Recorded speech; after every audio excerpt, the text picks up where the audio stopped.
Good morning. Welcome to the second webinar in our second webinar series. We're looking at reimagining the supply chains in the digital economy. Thank you for joining us today. I'd like to thank our sponsor, the Port of Newcastle, and also our supporters, Macquarie Business School, Center for Workforce Futures, and Michigan State University's Broad College of Business.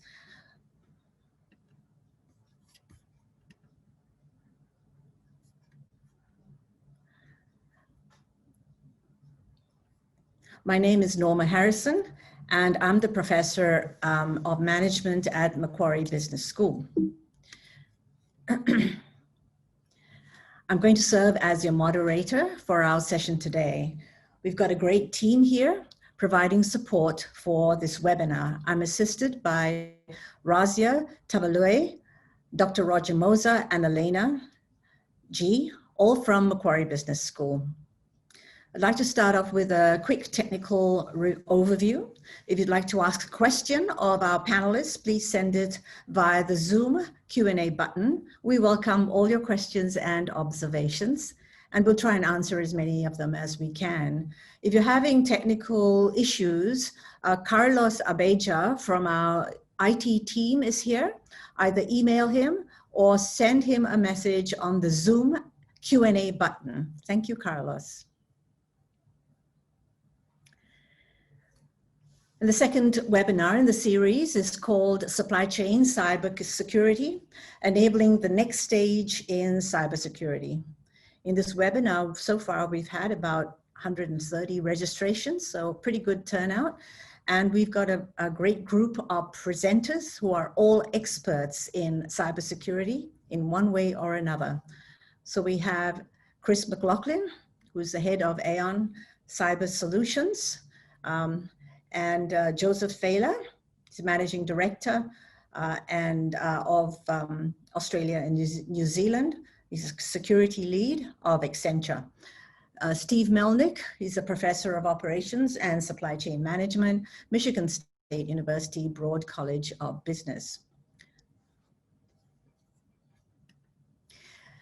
Chris McLaughlin is our first speaker. He's the head of Aon Cyber Solutions in Australia. Aon has a strategic partnership with Optus and Accenture. And he's also an APAC cyber advisory leader. He's a seasoned information security and risk management executive, formerly in PwC and Gartner in the UK. And he's worked in several consultancies, including Accenture, HP, IBM Global Services, and Ernst & Young. Interestingly, Chris McLaughlin served for 12 years in the British Army, very much in operations in the UK, Cyprus, and Germany. Then he did an about change and pursued his academic studies in communication systems and information security, and graduated with a Bachelor of Science Honours and Master of Science, the latter from Royal Holloway and the University of London, which is one of the leading centres for information security. Plus, he's a fellow of the British Computer Society and a chartered IT professional. So I present to you, Chris McLaughlin. Thank you, Norma, and good morning, everyone. So I'll start off just a little bit about an introduction about how I see supply chain risk based on my experiences and the clients that I've worked with over the year. And what we see, first of all, is we're seeing this emergence of broader digital ecosystems that converge a lot of technologies, customer channels, and supply chains. And a lot of organizations are adopting these broader digital ecosystems for a number of reasons, most notably operational effectiveness to reduce cost and resources in delivering services to their business, being more innovative in order to keep pace with their competitors, and also to be more intimate with their customers. And all of these things sort of come together to move organizations out of where they were in previous years, which is, they had a sort of castle and moat type view of their organization where they could put up walls and protect themselves. now very much to where most organizations sit, which is the boundaries are vast, and a lot of times not very well understood by organizations. So in terms of how you're running your businesses and the digital technologies and the supply chain that you're involved in, it's much more complex now than it ever has been. And with the emergence of new technologies, it's going to become even more complex. So what we see with our clients and what I've seen over the years is, you know, your supply chains, whether it's suppliers, partners, third-party vendors, alliances, allow you to do a lot of things within your organization. So delivering services that are not traditionally offered by your organization, that your customers are potentially asking for, or you see opportunities, and to increase the size of your addressable market, and to deliver innovation. And what we see with a lot of organizations try to deliver innovation, they're looking at tech companies to help them do that. And a lot of the time, these tech companies, really don't have they don't build their companies with security in mind. They build it with their tech in mind. And again, as I mentioned before, how do you improve operational effectiveness, reduce costs through outsourcing of non-material services? And whether a service is material, non-material, a lot of times depending on whether or not you're in a regulated environment. But the value that's created by being part of a broader supply chain and using a vast array of suppliers and partners, also introduces a lot of risk to your organization. And wherever you're sitting in the supply chain, you can introduce risk to other organizations. So the business interruption that's caused by third-party breaches is pretty significant. We know, and we've seen a lot of examples that we'll talk to in a minute that have been caused by a third party. A lot of supply chain risks aren't fully understood by the organization and by the security and IT departments, because a lot of the times a lot of services are procured without the knowledge or not sanctioned. So we still have, and we've talked about, things like shadow IT, where these systems and services are procured and not understood, so they're not managed. So that means they get underreported to the executives, which means the risk isn't managed, and to regulators, which could potentially put you in sort of breach of better practice regulations. And one of the things that we're really concerned about at the moment is that sort of aggregated loss. So not just the loss of one part of your business or one part of your supply ecosystem, but across the whole ecosystem.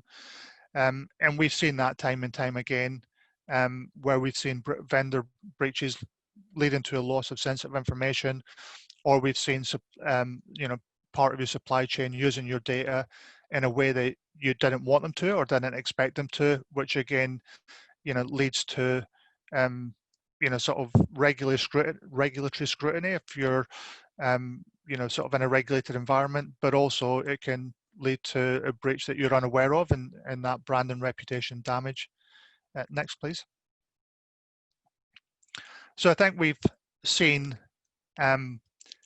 some rather large breaches over the last sort of 8 to 9 years. You see on the left, 56% of organizations have had a breach caused by one of their vendors. And that's a pretty significant number, right? I mean, attackers, we're living in a really heightened threat environment at the moment with COVID, and attackers of all levels, from that base level script kiddie all the way to nation states, are incredibly active, and they're looking for the soft underbelly of the supply chain in order to get to their target. So although you may not be the primary target, you may just have the vulnerability that allows them to get to where they want to get to, and the breach would be a result of your vulnerabilities and inability to manage your security. So if we look at one of the most significant breaches that we've seen, with Equifax, there was an insecurities in some vendor software that allowed a massive breach. Again, 143 million customer records were breached. Equifax actually, within one of their annual reports, said that the breach cost them $1.4 billion with all of the management and rectification of their systems. But other estimates take that number to as high as 4 billion. So this is a massive hit on the balance sheet of the organization, because they weren't managing their vendors and they weren't maintaining their their overview of what vendors were doing in terms of managing the security. We've all seen the Target breach. There was an HVAC vendor, so the heating, ventilation, air conditioning vendor, who was using the vendor portal to access Target, but from there the attacker managed to get through the HVAC vendor into Target and compromise point of sale machines. And so this just shows the interconnected nature of all of the systems and the supply chain that allows something that looks very innocuous, like somebody who comes and fixes your heating and ventilation, to compromise in your point of sale and stealing 40 million credit card data. And then part of some of the Paradise Paper law firms that were compromised, on top of the breaches that occurred through the insider threats. There was also some of the organizations who just didn't look at the security of their organization, and they lost a lot of tax records, that talked about some very significant and important people, and really lifted the lid on, some of the behaviors that the mega wealthy were using to hide their wealth, from tax regimes. And, so the motivations for these types of attacks, some of them are financial, but others are those sort of hacktivists who want to undo wrongdoing. And if you're part of an ecosystem that somebody takes umbrage with, that's also a way that they'll come after you. So again, it's your relationship with your primary suppliers or with your primary in your supply chain that could also lead to a loss or to an attacker coming after your organization. Next, please. So one of the things that we see in terms of the do's and don'ts with sort of supply chain risk management is, don't just rely on your contracts and service level agreements and presume that gives you the level of assurance that you need in terms of how that organization is managing their cyber resilience, because you have to look at doing your checks and balances. There's always this approach of trust but verify. Don't go into every sort of contract negotiation believing that the supplier is going to lead to a breach, but you have to verify that they're putting in the appropriate level of controls to protect your data or the service that they're providing on your behalf. Don't just allow the businesses to take on partners without any form of due diligence. You really need to have a good procurement and vendor process that looks at the organization prior to onboarding. And that's not just about cybersecurity, but that's about financial stability and all of the other things that you would expect. And just don't expect that your supply chain ends with your supplier. Suppliers have been known to outsource, services from the primary contract in order to maximize their costs. And I've seen it when I was working for a professional services firm in the UK, where we expected the supply chain for a financial services company, to end with one organization. And then we actually find out that that organization had outsourced to India, and then that Indian company had outsourced to Mexico. And we found about 4 or 5 chains that were using that organization's data, which was in breach of the regulation or the financial services regulations in the UK. So, these things happen. And your data goes places where you might not expect. So you've got to be able to understand that. And don't rely on just sort of simple qualitative risk models to identify the impact of a breach on your organization that comes from a third party. We see a lot more organizations using quantification to identify what their balance sheet exposure is going to be from any sort of cyber risk or incident.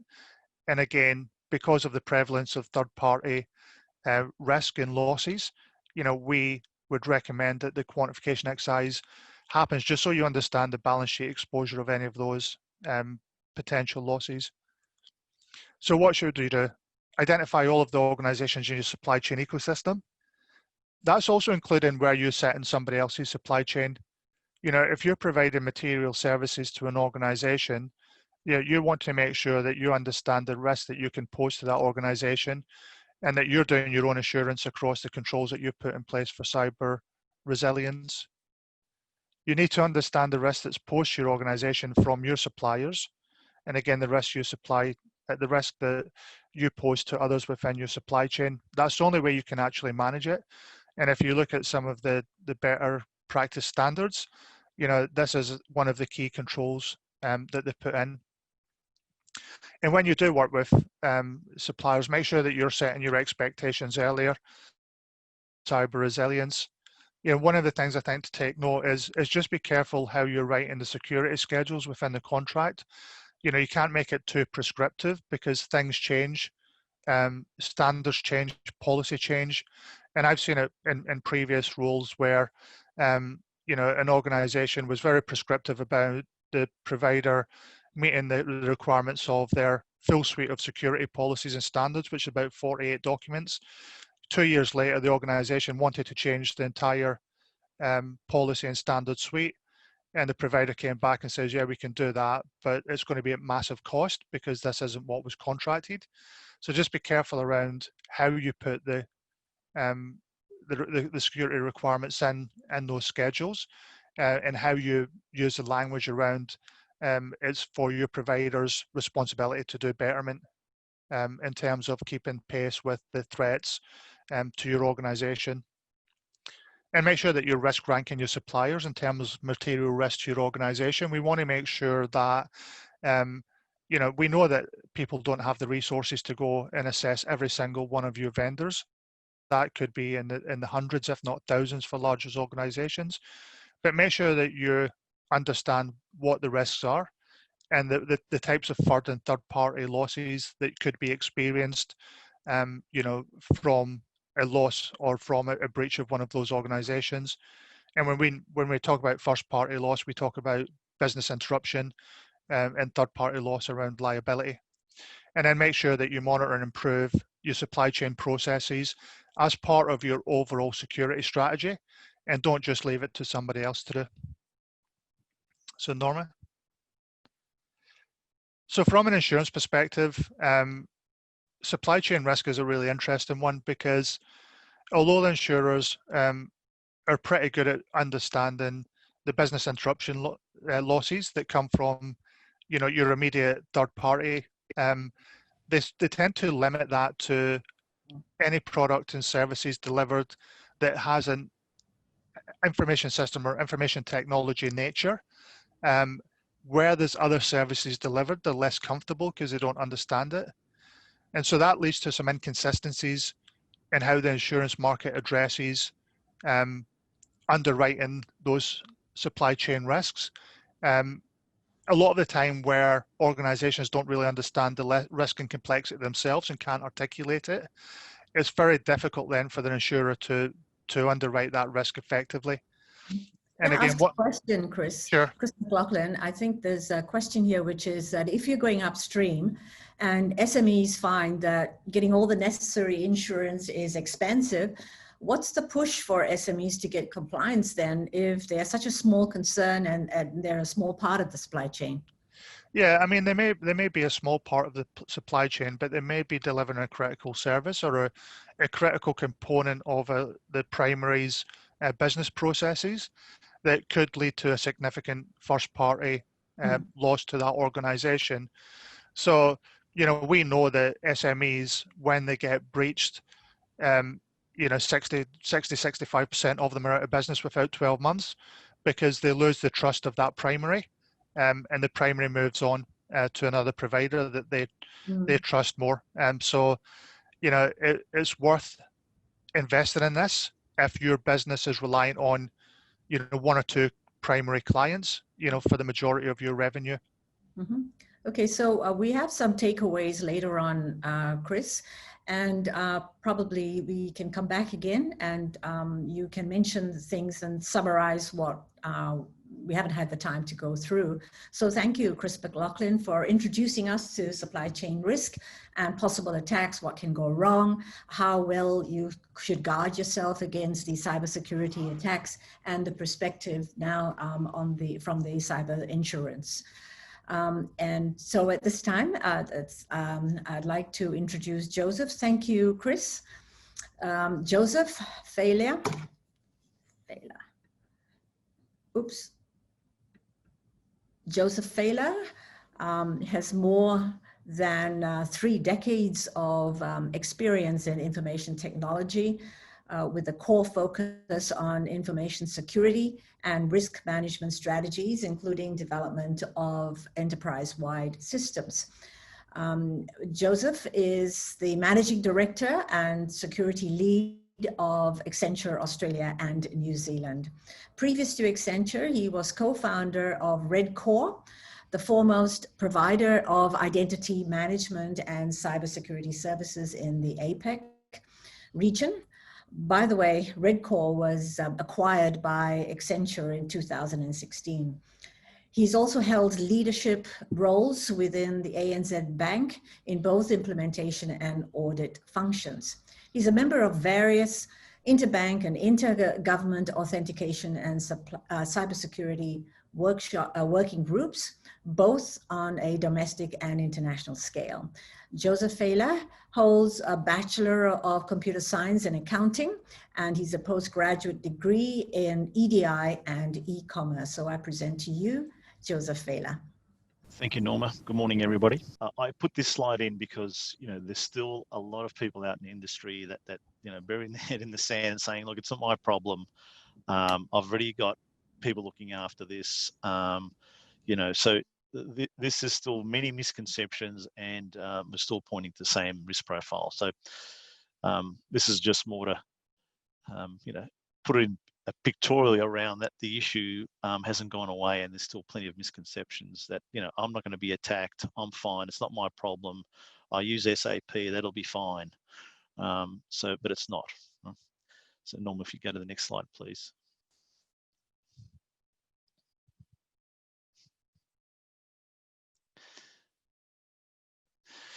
So Chris mentioned some of these, and I've represented these in a different way here. But if you look at the key security challenges of supply chains, these on the left make up the major ones. We're still seeing a lack of common standards. We're still seeing limited visibility. Prioritization and risk ratings are all vary from organization to organization. Some organizations still don't do that. Can we do security at scale? There's high costs in doing security, and what are the incentives? And there's still partial trust between suppliers and customers. And then there's, not enough people to do all the work. So when we look at, what are some of the major actions that come out of all this is, there's a need for establishing a strategy for supply chain security. It needs to now be part of what, you're doing as part of your business. There could be areas that we need to go and have a supply chain, a center of excellence for it, so we give it that focus in the industry. Risk assessments are still not well done, so there's still a need to do those things. And then some support structures, and there's some things that the government's trying to do in various countries around that. And then there's some additional solutions that an organization needs to do, and we'll talk about one in particular there, incident response, a little bit later. But to the right there, you've got the desired state. This is where we want to get to, is you've got that true visibility of the threats and the security hygiene across your suppliers, and that way you can deliver uncompromised products and services, because that's ultimately what we need to achieve from the supply chain. Next slide, please. I mentioned about this when Norma was getting up the slides. We've got that traditional supplier's life cycle, which we now have to shift to a more broader life cycle that includes the security elements in there. So we need to prioritize the suppliers, do assessments on the suppliers, look at the contracts, look at the security monitoring elements. What happens if there is an incident, both from your side as a producer and also from your suppliers, and look at how we renew some of the supplier contracts as well. So next slide, please, Norma. This is the framework that I mentioned briefly in the opening comments. There's various ways of representing this, but Experience shows that, you know, a good framework for supply chain security is made up of, you know, the strategy and plan, some standards that need to be developed and adopted, the assessment part, validation and automation, and the monitoring. It's complicated, but it's required. Now, organizations will be at different levels in the framework and will adopt different components. The key one here for me, regardless of size, is the assessment piece. So I'll talk a little bit more about that one. Norma, if you go to the next slide, please. All right. So at this moment, Joseph Failla, it looks like it is very complicated, this particular supply chain security framework, different strategies, planning, standards, automation. Would you have a different response or adoption of practices that you see from companies so far, depending on how small or big the company is or where it is in the supply chain? Or is this a framework that it's one size fits all? No, so as a one size fits all, it's difficult because, you know, smaller organizations will find it hard to run and monitor and build and keep this alive. But it's one of those frameworks, you know, you can pick key components and actually utilize. So it's for larger organizations, they would probably adopt this and have, you know, a way, a dedicated team and process to monitor it and keep it alive. Like I was saying, I think for the smaller organizations, you know, they're not going to have the capacity of running a whole strategy plan and having standards and those sort of things. They may have a little bit of monitoring. It could be manual monitoring. It could be some automated monitoring. But the key one here is the assessment element, because, you know, you what size, depending on what size supplier you are, you need to know what your risks are. And you need to know, you know, where do I fit in, and if something went wrong, what do I do? So I think it's one of those areas that, you know, you can just utilize that framework and work out where you want to play and what you can afford to do. So on the assessment element here, if we talk a little bit about this one, you know, Chris also touched on some of these, is you've got, you know, work out who your high risk suppliers are. You know, look at your hardware. You know, there's aging hardware in a lot of supply chains. Look at your software. You know, you might have a Windows 98 machine that's part of your supply chain or your production, highly vulnerable, connected to the internet. That could be where, you know, you need to focus. Have a look at the results. Do some deep dive technical assessments if you need to, especially around your perimeter, your networks, and how you're connected to the broader world. Maybe do some threat analysis to work out, you know, what are some of the organizations and suppliers that have been targeted? Am I at risk? You know, did a current attack, could it involve me? Is my supplier compromised? And do some correlation of that and look at, you know, where your internal risks and some of the external risks might be. Now, again, depending on where you fit, you don't have to adopt all these, but these are just some points for you to look at in that assessment part. So this one here was just a pictorial to show you again, bringing to life that we need to monitor and manage the risks to minimize the impact of breaches. So that the supply chain, as you saw in that earlier life cycle, you know, we now have to look at it from a secure point. So we need to do more monitoring. We have to look at, you know, our key points, analyze what the risks are, categorize the risks, and measure, you know, if we're looking at those risks. So, you know, the life cycle for the supply chain with security in mind now has to change. You know, it takes a different profile, and we have to keep it alive because the threat landscape, the security landscape changes daily almost. So the attack we had 5 years ago, you know, today there's 25, 30 more different attacks, more sophisticated attacks. So we have to keep up with the pace. So, you know, if we keep the life cycle and static, you will be compromised is probably the key message here. Mm-hmm.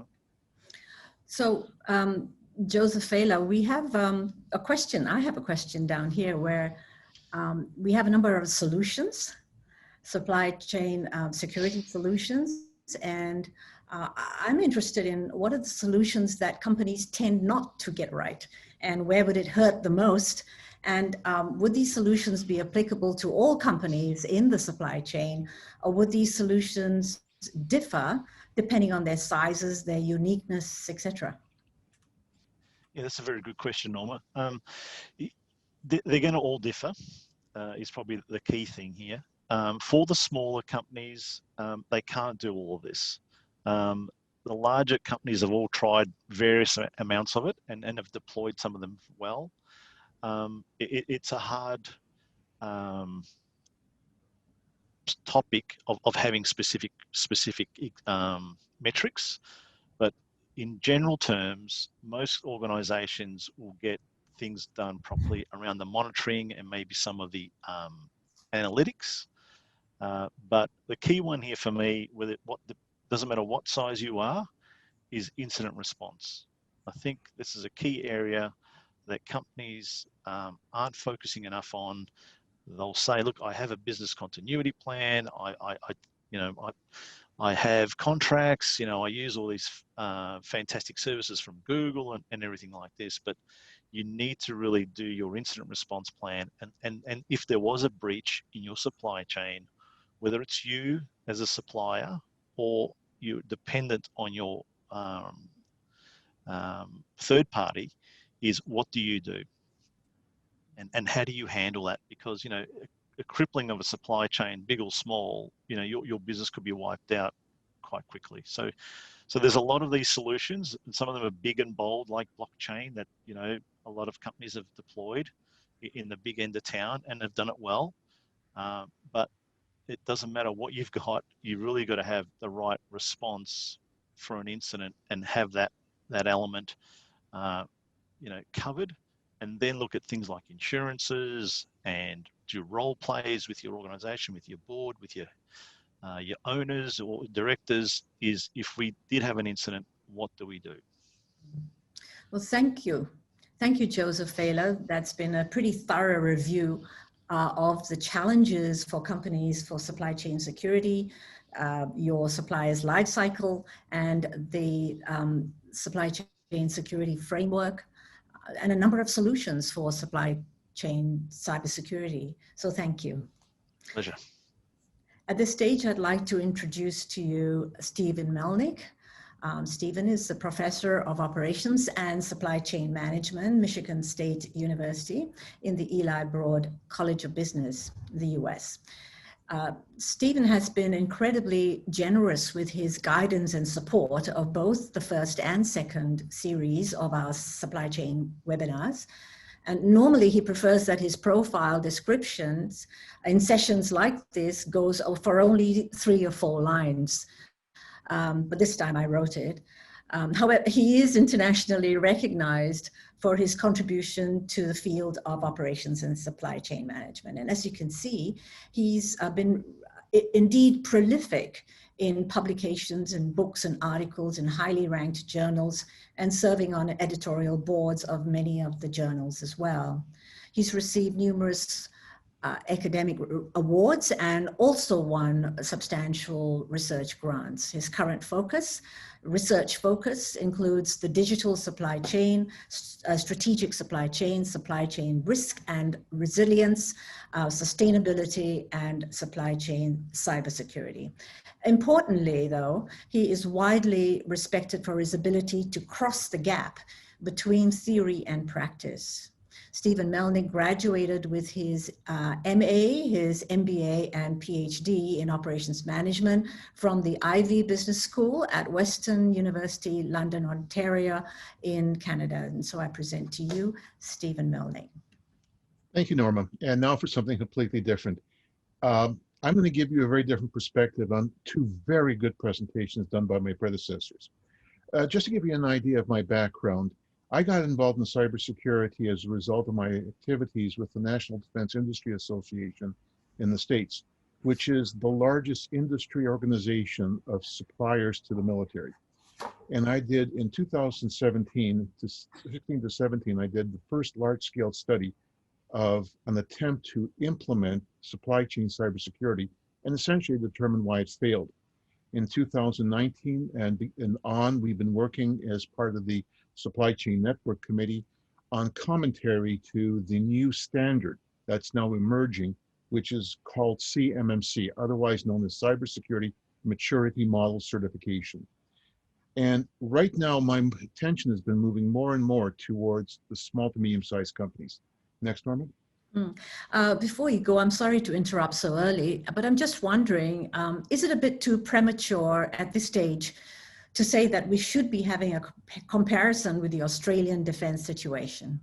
That's a good question. And the reason you should is for two reasons. Canada, United States, and Australia are very similar in terms of our strategy.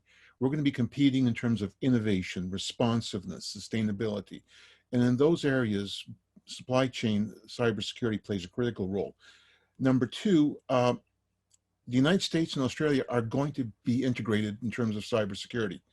The reason being, the Australians have just purchased the F-35 Joint Strike Fighter, which is the most advanced jet fighter out there. At the heart of it is its networking capability. So if Australia wants to basically be a first-tier supplier, they're going to have to work in terms of some standard. And that means that the two countries will have to work together.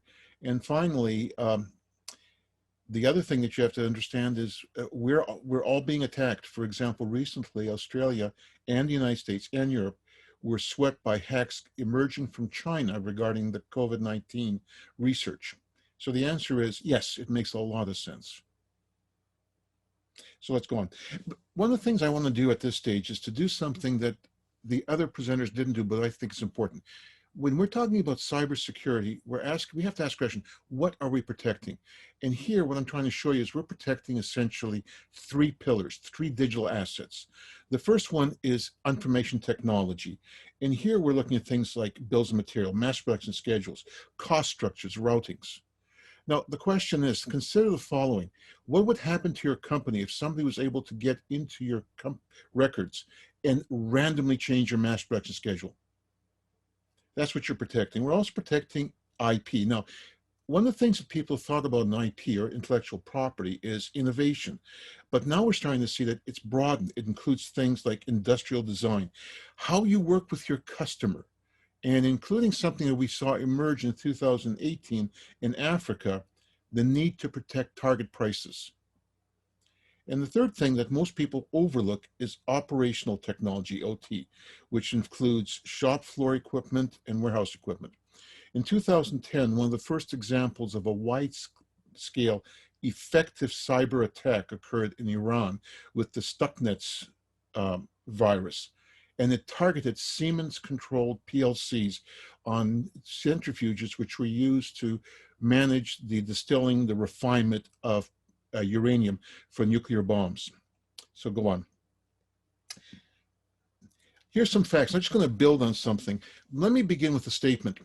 In 2018, Warren Buffett at a conference was asked to comment on cybersecurity, and he stated that next to the atomic bomb, it is the single most important attack to business in today's world environment. And just consider the following data. 69% of all firms have experienced some loss of data due to a cyber breach. Firms spent in the United States $84 billion to defend against breaches that cost $2 trillion. However, 36% of the executive teams, when surveyed, thought that these expenses on cybersecurity were, quote, unnecessary. The average cost of a cybersecurity breach is $7.9 million. The average time from the time that it's discovered until it's controlled is 276 days, of which 170 days is just due to tracking it down. And in 2016, the GAO, the General Administrative Office, General Accounting Office in the United States, did a study of cyber breaches, and it said that in almost all of the breaches, occurred due to the supply chain. So you can start to see this is important. The other thing I wanted to ask is something that, what is it we're protecting? Well, the first column you've seen. But what I'm going to ask you to think about is what type of an attack are you protecting against? So far, we've heard references to focused attacks. For example, what's happened with China going after researchers in Australia, United States, Canada. We've also seen broad-based attacks where you go after an industry and hoping of capturing something. Thanks to the Russians in May of 2017 with the NotPetya virus, we now start to understand that because of one of the key traits of supply chains, interconnectedness, which is not only the greatest asset, but also the greatest weakness, that you may have someone targeted and then you are affected, even though you're not targeted. NotPetya was a virus that the Russians released against the Ukrainians in May of 2017. It targeted education, banking, hospitals, energy, and transportation. Well, one of the hospitals in Kiev was hooked up to a computer for Maersk. That virus jumped from the hospital to Maersk, ultimately costing Maersk over $350 million. I think it was $1 billion. We're now dealing with collateral damage, which is you're now interconnected. And attacks that occur in one area can affect you. By the way, I think it was 350 million, and the ultimate price tag, when it was all said and done in terms of collateral damage, was $10 billion. And finally, as Joseph has talked about, we've got the issues of what are we investing in? Next one, please, Norma. What I'm going to focus on is something that the other two presenters have started to highlight. This year and last year, as I was involved in research with the Department of the Navy, what we started to find out is that the key to the supply chain is a small to medium-sized enterprise. By definition, those are companies which are 500 employees or less. In Australia, consider how important SMEs, small to medium-sized enterprises, are. They are the source of most employment. Most social initiatives in Australia occur at the SME level. They're critical. The focus I have here the second point is, this comes out of the QGIRT study, the UK GIRT study of 2015, where the GIRT UK studied cybersecurity breaches within the military. And they made a statement. They said, we typically focus on small to medium-sized enterprises because, number one, they have unique capabilities. Number two, they're often the weakest in terms of their protection. Number three, they have disproportionate access to information, critical information, given their size. They're often the weakest. And so often they're impossible to avoid, but yet they're part of the system. The key that's important here, and this is what's critical, and this is what makes this problem a challenge. The small to medium-sized companies often don't bear the cost. It's everyone else who bears the cost. If you're an economist like I was in my past life, one of the things that you learn very quickly is there's this concept called an externality, which is an action taken by one entity affects everyone else, but that entity doesn't bear the cost. What we're trying to see is cybersecurity in the supply chain is one of the best examples of supply chain externalities. An attack at an SME at a third tier results in your data being breached and you bearing the cost. So therefore, you have to think differently about supply chains. And this is where the real challenge is. Next one. So what I'm going to do is, first of all, give you an idea. 3 weeks ago, I had a chance to talk with a group out of California, which works extensively with cybersecurity, the Cascade Group. And one of the things they pointed right up to front to me is that if you treat all SMEs as homogeneous, you're an idiot. But then I said, I'm a professor, so you'd be repeating yourself. But SMEs, they pointed out to me, really fall into 4 categories. The 1 to 49, which are typically brilliant people coming together around a core product or technology. Then you have 50 to 199, 200 to 399, 400 to 500. Every one of those is different. The solution you use for the large SME, the 400 to 500, is not going to work with the small one. The target The focal point in most supply chains is going to be the small ones. Why? And when we look at the small ones, we find that there are three elements that are going to drive their actions: desire, resources, and expertise. If you have desire, because you're not big, you lack resources and expertise, which is where the issue is. What became aware, especially of this, and plus the study I did for the Navy on the Navy asking the question, are we a good customer, is there are three elements that we have to think about as we move forward with cybersecurity. And what are those three areas? Trust, relationships, development. Next one. Here's the first point. To be successful with cybersecurity, and you heard Joseph talk about it, you have to manage beyond the first tier. You have to realize that you're not managing the first tier. You're managing the first tier, the second tier, the third tier, the fourth tier. Often, most companies rely on their first tier to manage every other tier. And that is one of the biggest fallacies around. When it comes to cybersecurity, you have to manage all the tiers. You cannot mandate compliance. That's been one thing I learned in spades. Currently in the United States, we have a new requirement known as the 889 mandate, which is that if you are a supplier dealing with the government and you have any Huawei or ZTE technology, you have to strip it out before you can even deal with them. A study done recently by the Small Business Association in the States found out that's going to cost most organizations on average $3 million, for which there's almost no benefit. And guess what they're doing? They're leaving the military supply chain, which is a problem that you have to encounter. If they don't like it, they will leave you. In today's environment, it's not good customers firing bad suppliers. It's good suppliers firing bad customers. And finally, we have to rethink total supply chain management. What I'm going to do is I'm going to work with Joseph and Chris's idea, and I'm going to propose something. Joseph hit on it when he talked about prioritization. And the funny thing is we've seen the solution to this. We've seen it in the Toyota and the Honda supply chains that they use in the automotive industry. And I had a chance in the Navy project to talk with the two architects of those two systems.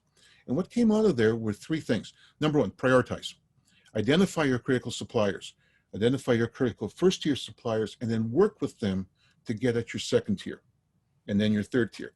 Number two, supplier relations. Ultimately, when we're dealing with cybersecurity, we have to rely on two traits: goodwill and trust. And those mean that we have to have good supplier relations, for the simple reason that we're going to have to ask our second and third tier suppliers to undertake initiatives for which we may not be able to give them a compelling business case, but they have to believe that if they work with us, we will share the benefits and the costs. And then the third dimension, which I think Joseph started to hit on, but I'm going to give you more detail, is we have to think about supplier development. I had a conversation with Lockheed Martin recently. And one of the things that they're starting to realize is the importance of supplier development. And what's interesting is you're not simply developing your first tier, you're developing your second, your third, your fourth tier. And you're developing it both directly with direct investments and indirectly. Investments, for example, small supplier. One thing you might have is a set of approved vendors who provide cybersecurity solutions. So you can say it to a second tier or third tier supplier, if you buy a cybersecurity solution from that vendor, not only will we accept it, we'll help you. A prime example, LG in Korea was looked at trying to get some of their suppliers to work with them on certain initiatives. They went to the bank and arranged improved favorable financing. So we're going to start to see, in terms of supplier development beyond the first tier, direct investment and indirect investment, things like access to information, access to experts, databases, improved financing. So companies are starting to recognize something here. In order to do cybersecurity, you cannot do it in piecemeal. You need a system solution to a systems problem. And one other thing that really makes this important, because of this interconnectivity, if you can solve the supply chain cybersecurity problem, you can also solve the supply chain sustainability problem, the supply chain risk management problem, the supply chain quality problem, the supply chain transparency problem, and the supply chain innovation problem. Yeah. So, wow, I've been on a very steep learning curve. Thank you, Steve Melnyk. The three panelist presentations here where we've moved away from just the definition of what constitutes cyber attacks to the more practical risk management solutions and guards that organizations may take. So let's have a very quick summary here because we need a bit more time. So probably we can extend this by about 10 minutes. I'd like to make some quick summaries and have our panelists come in and talk to us about it. Maybe Joseph, if you can just address this first point down here. Sure, Norma. You heard me mention this, and I think there's plenty of people in the press lately are saying the same thing. So if you think, you're safe from a cyber attack, you're not. And I think it's more of a when and a not an if.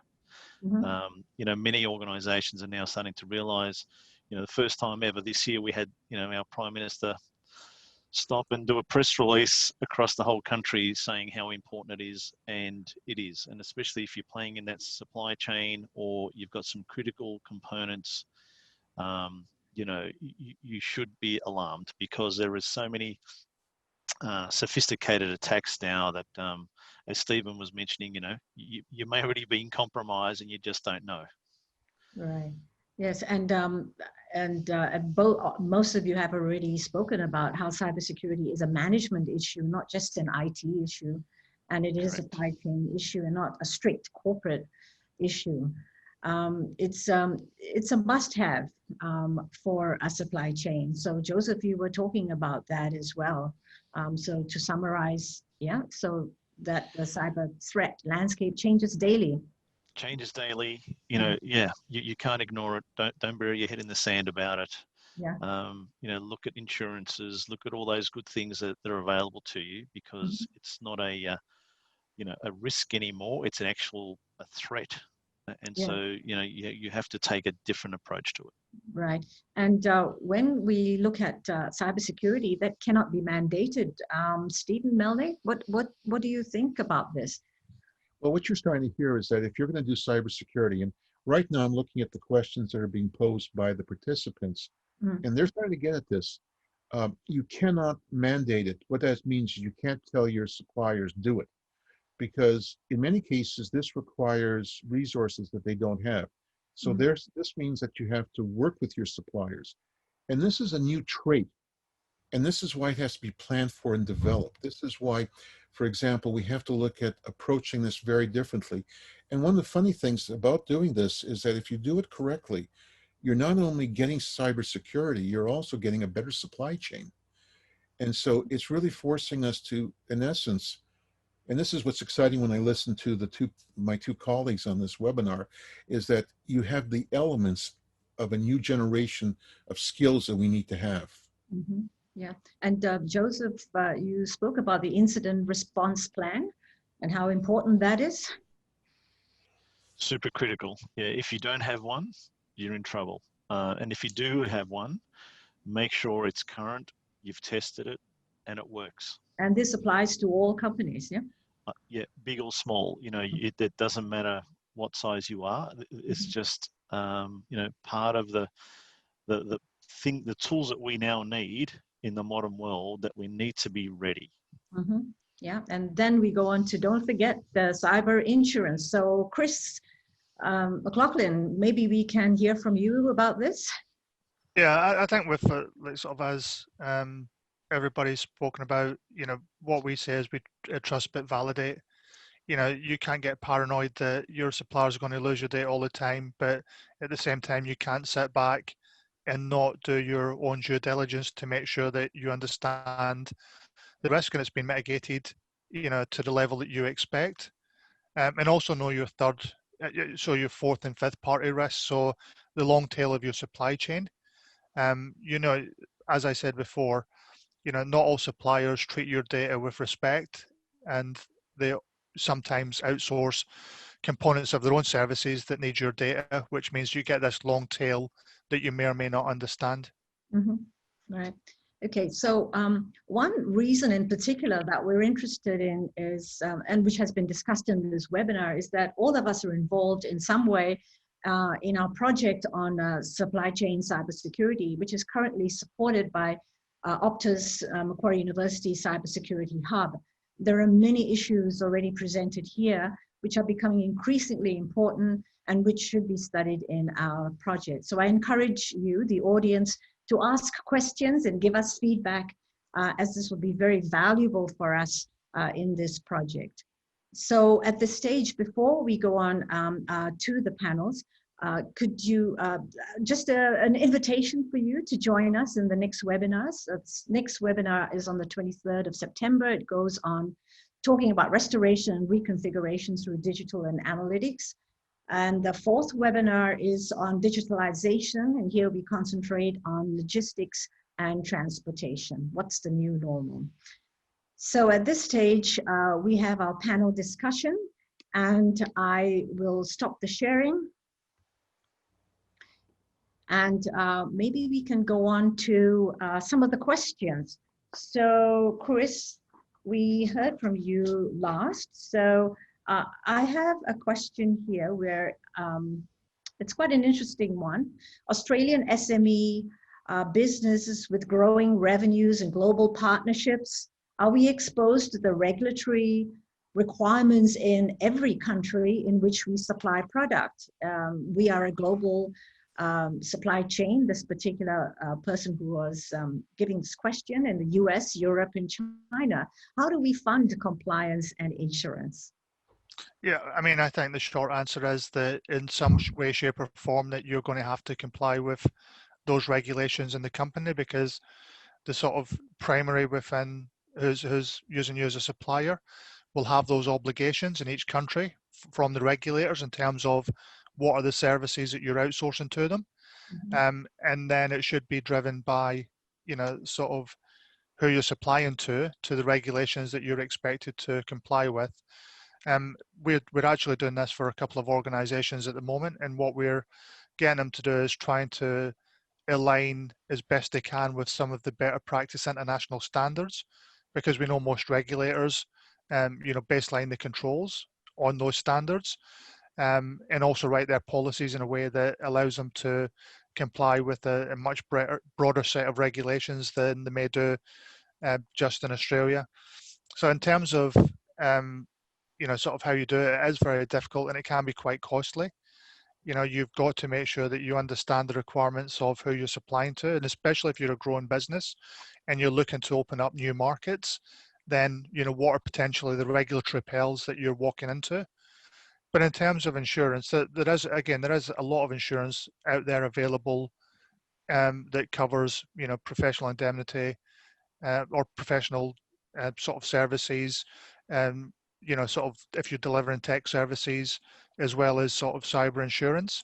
So again, it's a conversation, you know, to talk to your broker around what's the most appropriate insurance based on the risk that your organization has and the potential loss to your balance sheet if anything happens.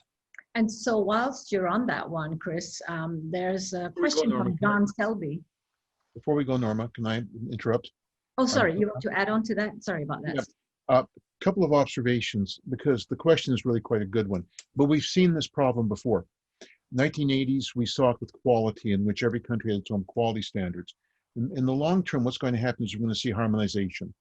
And right now, there's strong evidence that the harmonization is going to occur around the NIST 800 framework. I think it's either 800 or 801 framework, the new cybersecurity framework that's being developed by NIST. If you have a chance, go into it. It is becoming widely cited as the framework for cybersecurity. So in the short term, you're going to have to deal with it. In the long term, we're going to see harmonization. And it'll either take one form. Either you go and become certified in the NIST and its counterpart with the CMMC, or else you go with ISO with 26,000 certification. Yeah, I'd agree with that, Stephen. I think, like says, we're seeing more and more clients moving towards the NIST cybersecurity framework supported by NIST 853 is a supporting control framework. Mhm. And as you mentioned, the NIST 853 standard was initially designed for federal information systems in the US, but my understanding is they're rewriting it in a way that all organizations can use. And I would, again, I'd side with Stephen on this. I think it's going to become the de facto international standard, just because it's much more comprehensive than any other control framework out there. But also it has all of the supporting standards and other documentation that you need to manage all of your cyber and IT systems. Mhm. Okay, so Chris, we have a question from John Selby.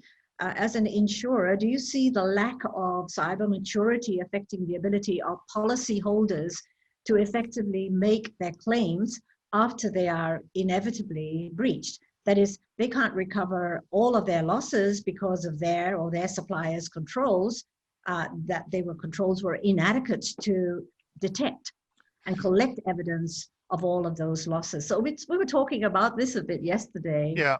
So Yeah. would you like to make a comment on that? Yeah, so I think there's two parts to it.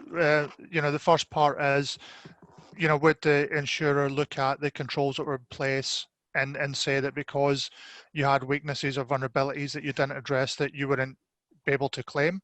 Mhm. Well, that's not the case. I mean, the insurer makes the decision on the premiums and on the wording and the policies based on the information that they collect up front. Mhm. The second part of that question is around claims management. So how can you recover to the best of your ability all of the sort of financial loss that's been incurred through the breach? Mhm. And that's a much more difficult question to answer, because this goes to what Joseph says earlier about incident response plans. So if you have insurance, part of your incident response plan has to take into account how you're going to work with your insurer. Understanding who your incident response coach is going to be, understand the different capabilities that they'll bring in to support you, and making sure that as part of incident response and preparation, you understand how you're going to manage the claims process. So getting, the likes of digital forensics in early on, getting in other experts to help you understand that, and getting a third party, to come and act on your behalf as a loss adjuster. And actually, we're sort of talking to the guys at Accenture around getting them to help us act in that position, because there's two real questions around like sort of cyber insurance claims. That is a sort of real fighting match between insurers and insureds, which is what's the difference between reconstitution, which is getting your systems back up to the place that they were and the data to a place it was before the breach, versus what is betterment. So betterment meaning improving your systems and asking the insurer to pay for that. Mhm. So it's really part of an overall process that you've got to work with, your internal people for your incident response, Mm. your broker, your insurer, and other third parties to make sure that you've got that claims protocol in place. Mhm. Okay, thank you for that, Chris. We have time for only two questions with short answers. Bill Hovey has asked Joseph Failla, and in fact, he says, we are an SME and we outsource our inventory management, our accounting, our CRM, and other key functions to an international cloud-based provider. How do we check their security protocols, risk awareness, and their compliance standards?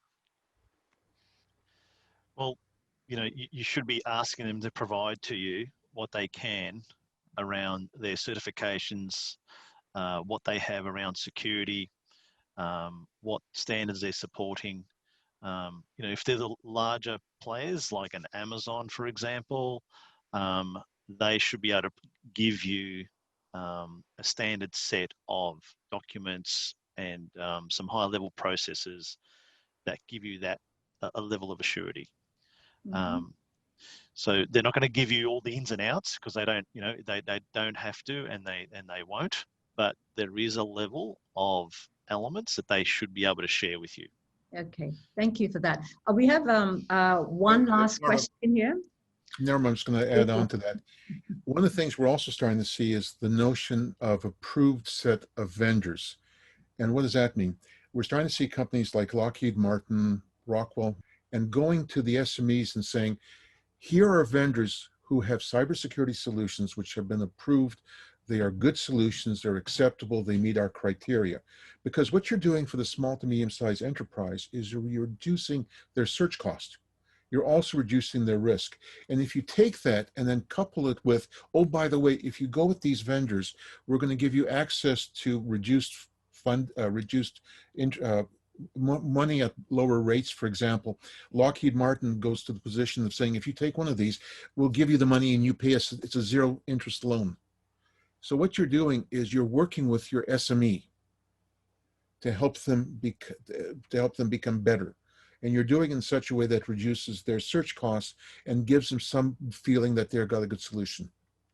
Okay, thank you for that. One last question, a very general one, which I'd like all three panelists to say something about, is a question from Professor Elizabeth Moore. What have been the key increased challenges during COVID-19, and what lessons can be learned from the pandemic context? So Joseph, you want to go first? Key lessons. Very good question, this one. Main ones are that, you know, the whole having to lift the workforce and change it to a remote element has brought a whole set of new risks. It's exposed some organizations that haven't had their security done properly. And it's putting pressure on IT budgets, which can drive cybersecurity budgets. And so you've got still organizations there that have got patched systems that have vulnerabilities. Is probably some of the key things that are happening. Then we've seen a lot of elements around phishing attacks and, you know, ransomware attacks, and all related to the COVID type wave and the urgency around that. And it is hurting organizations because they're not ready for it. And then you've got compromised workplaces at home where we don't have the high level security that we might have had in our corporate offices. And it's all adding to this, a bit of a perfect storm. So, yeah, I think we're going to still see some of the ramifications of this in the next few months because there's a lot of catching up to do. Right. Thank you, Joseph. Failla. Chris McLaughlin? Yeah, I mean, I agree with everything Joseph said, and we've seen the sort of same things. I think the other thing we've seen is how organizations are reevaluating their risk management processes. So moving away from a qualitative to a quantitative approach. And we've also seen from an insurance perspective, a lot of organizations revisiting the limits that they take out for their insurance, and a lot of organizations have increased that significantly because of exactly what Joseph said, that they're much more vulnerable than ever have been.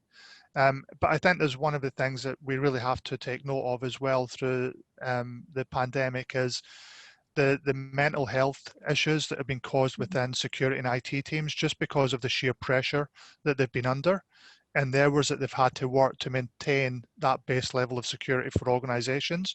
And so we see that, that it can't be underestimated, the people aspect of this and how organizations are going to move forward with a workforce that, is under incredible amounts of strain.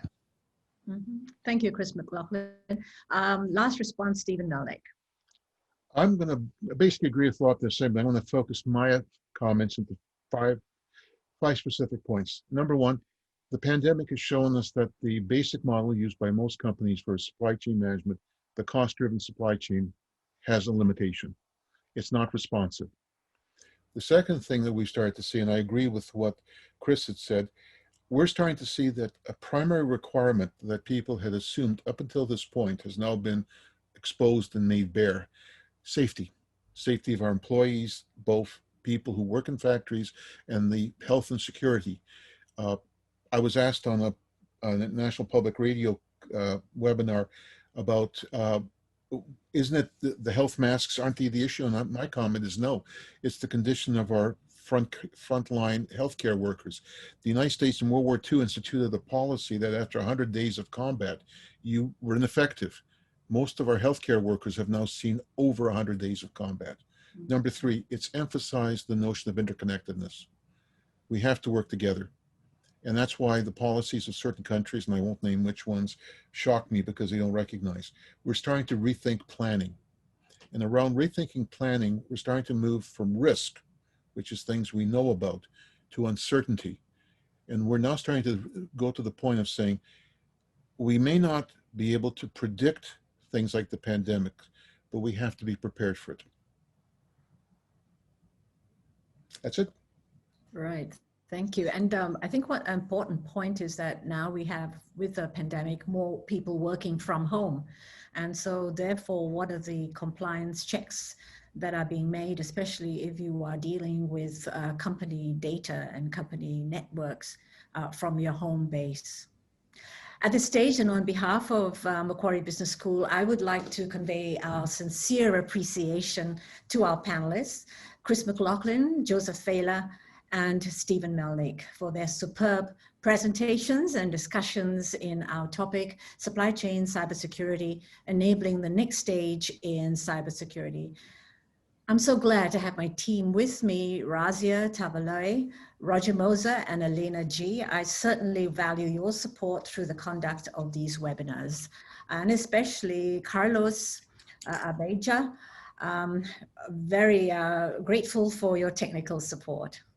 I'm grateful to our sponsor, the Port of Newcastle, and also thank our supporters, Macquarie Business School, Center for Workforce Futures, and Michigan State University Broad College of Business. Finally, I'd like to thank you, the audience, for your feedback and your interesting questions. And my apologies if we haven't had the time to address all your questions. We will release the recording of this session to all those who have registered, and you are free to use it as illustrations and discussion points at your workplaces, your lectures, and meetings. We hope you remain safe and well, especially in these difficult times around the world. We hope you will join us again on the 23rd of September for our next webinar. And in the meantime, we wish you all the best. Thank you.